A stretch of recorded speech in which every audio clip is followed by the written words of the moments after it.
పాత్రిక మిత్రులకి, మీడియా సోదరులకి, ఇక్కడికి వచ్చిన అతిథులకి, వేదిక మీద ఉన్న రమేష్ గారికి, మా బావ కళ్యాణ్కి, ఈ సినిమా షూటింగ్ చేస్తున్నప్పుడు మేము అంత కష్టపడ్డాము రాజస్థాన్లో మాకు తెలుసు. కానీ ఈ సినిమా పూర్తి చేయడానికి వీళ్ళిద్దరూ ఎంత కష్టపడ్డారో అది వాళ్ళిద్దరు ఇప్పుడే చెప్పడం జరిగింది. ఈరోజు గొప్ప విశేషం ఏంటంటే, హిందీ ఇండస్ట్రీని గడగడలాడించిన ఒక చిత్రం షోలే ఇవాళకి 50 సంవత్సరాలు పూర్తవుతుంది. ఆ సినిమా డిస్ట్రిబ్యూటర్స్ కోసం థియేటర్లో వేస్తే ఫస్ట్ హాఫ్ చూసి ఇంటర్వ్యూలో ఇవ్వగానే సమోసా తిని టీ తాగి బాత్రూంలోకి వెళ్ళి దాక్కున్నారు డిస్ట్రిబ్యూటర్లు. ఎందుకంటే ఈ సినిమాని ఎక్కడ కొనమంటారో అని భయపడిపోయి సెకండ్ హాఫ్ మళ్ళీ సినిమా ఆన్ అయిన తర్వాత బాత్రూంలో నుంచి బయటకు వచ్చి కార్లు వేసుకొని చాలా మంది ఇళ్లలోకి వెళ్ళిపోయారు.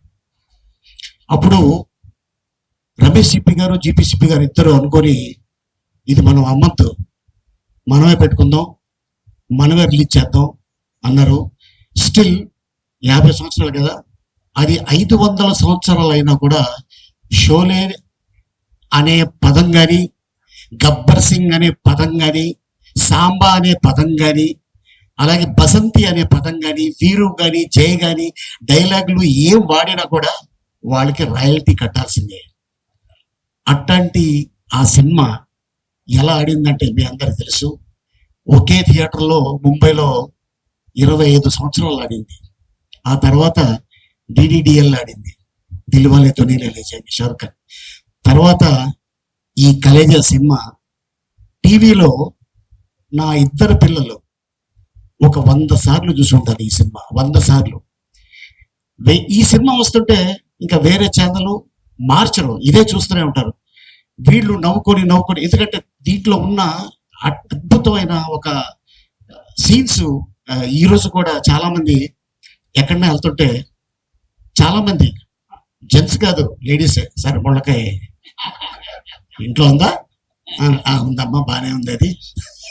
సో అట్టగా చాలా మంది చెప్తూ ఉంటారు. ఎక్కడికి వెళ్ళినా, ఏ కంట్రీ వెళ్ళినా కూడా, సార్ కలేజా సార్ మేము ఇన్నిసార్లు చూసాం, కలేజా ఇన్నిసార్లు చూసాం, మా ఇంట్లో చాలా ఇష్టం ఈ సినిమా అంటే అని చాలా మంది చెప్తుంటే నిజంగా ఒక యాక్టర్కి చాలా ఆనందం వేస్తుంది.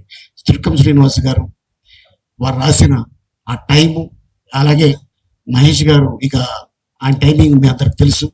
సో ఏంటంటే చిన్న సీన్ని కూడా దీన్ని ఇలా చేస్తే బాగుంటుంది, ఇలా చేస్తే బాగుంటుంది అని చెప్పి ఎంతో కష్టపడి చేయటం కానీ, అలాగే దీంట్లో అనుష్క, సునీలు, బ్రహ్మానందం గారు, రావు రమేష్ గారు, ఇంకా చాలా మంది ఈ చిత్రంలో చేస్తున్నారు. అండ్ ఈ రోజున మళ్ళీ ఇది రిలీజ్ అంటుంటే నాకు రిలీజ్ లా లేదు, ఏదో మధ్యలో సడన్ గా వీళ్ళు ఒక సినిమా తీసేసి రిలీజ్ చేస్తున్నారేమో అన్నట్టు నాకు అనిపిస్తుంది తప్ప ఇదేదో 14 సంవత్సరాల క్రితం తీసిన సినిమాలాగా నాకైతే అనిపించలేదు.